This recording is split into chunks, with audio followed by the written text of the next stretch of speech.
Queridos irmãos e irmãs, a paz do Senhor.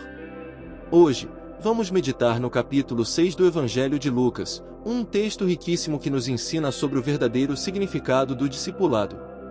Neste capítulo, vemos Jesus confrontando os fariseus, chamando seus discípulos, ensinando sobre o amor, a misericórdia e a verdadeira obediência a Deus.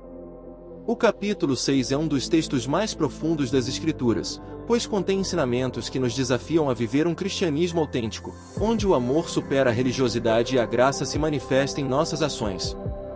Se esta mensagem edificar sua vida, não se esqueça de curtir, compartilhar e se inscrever neste canal para que mais pessoas sejam alcançadas pela palavra de Deus. Agora, abramos nossos corações para ouvir o que o Senhor tem a nos dizer. 1. Jesus, o Senhor do Sábado. Versículos de Números 1 a 11. O capítulo começa com um confronto entre Jesus e os fariseus. Os discípulos estavam colhendo espigas no sábado, e os fariseus questionaram Jesus, acusando-os de quebrar a lei. Jesus então respondeu com um exemplo de Davi, que comeu os pães da proposição quando estava com fome. Ele encerra dizendo: "O Filho do Homem é Senhor do Sábado."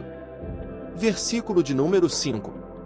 Pouco depois, Jesus entra na sinagoga e cura um homem com a mão ressequida, e novamente os fariseus tentam acusá-lo.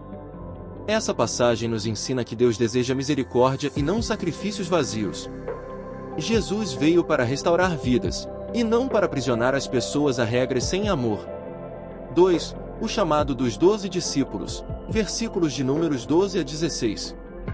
Antes de escolher seus discípulos, Jesus passou a noite inteira em oração. Ele nos ensina que decisões importantes devem ser tomadas em comunhão com o Pai. Os 12 escolhidos eram homens comuns, mas foram chamados para transformar o mundo. Isso nos mostra que Deus não escolhe os capacitados, mas capacita os escolhidos. 3. O Sermão da Planície, versículos de Números 17 a 49. Neste trecho, encontramos um dos mais belos discursos de Jesus. Ele começa com as bem-aventuranças, que mostram o coração do reino de Deus. Diferente dos valores do mundo, onde o poder e a riqueza são exaltados, Jesus ensina: bem-aventurados os pobres, os que choram, os que têm fome e os que são perseguidos. Ai dos ricos e dos que se saciam agora, pois já receberam sua consolação. Isso nos ensina que a verdadeira felicidade não está nas riquezas materiais, mas em viver segundo os valores do reino. 4. O amor aos inimigos, versículos de Números 27 a 36. Aqui, Jesus traz um dos mandamentos mais difíceis: amai os vossos inimigos, fazei bem aos que vos odeiam. Versículo de número 27. O mundo ensina a retribuir o mal com o mal, mas Jesus nos chama para amar aqueles que nos ferem. Isso só é possível quando somos cheios do Espírito Santo.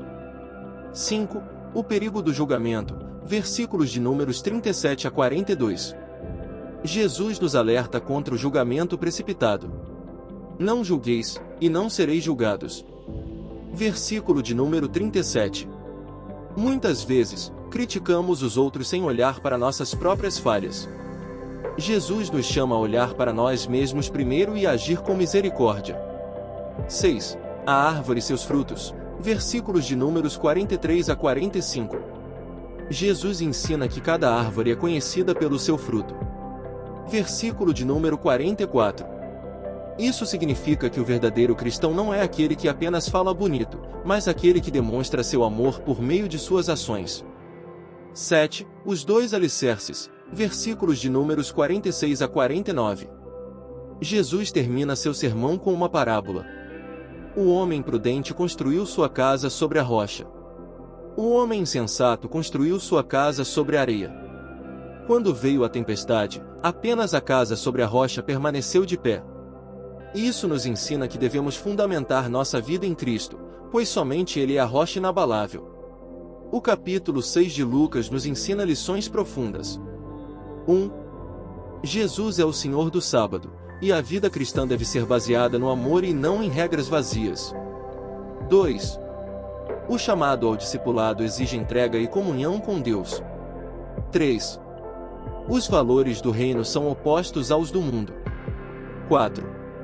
O amor aos inimigos nos aproxima de Deus. 5. Devemos olhar para nós mesmos antes de julgar os outros. 6. Uma vida cristã verdadeira se manifesta em frutos bons. 7. Nossa fé precisa estar alicerçada em Cristo, a rocha eterna. Que possamos aplicar esses ensinamentos em nossa vida, seguindo o exemplo de Jesus. Se esta mensagem tocou o seu coração, não se esqueça de curtir, compartilhar e se inscrever neste canal para que a palavra de Deus alcance mais vidas. Que o Senhor abençoe a cada um de vocês. Em nome de Jesus. Amém.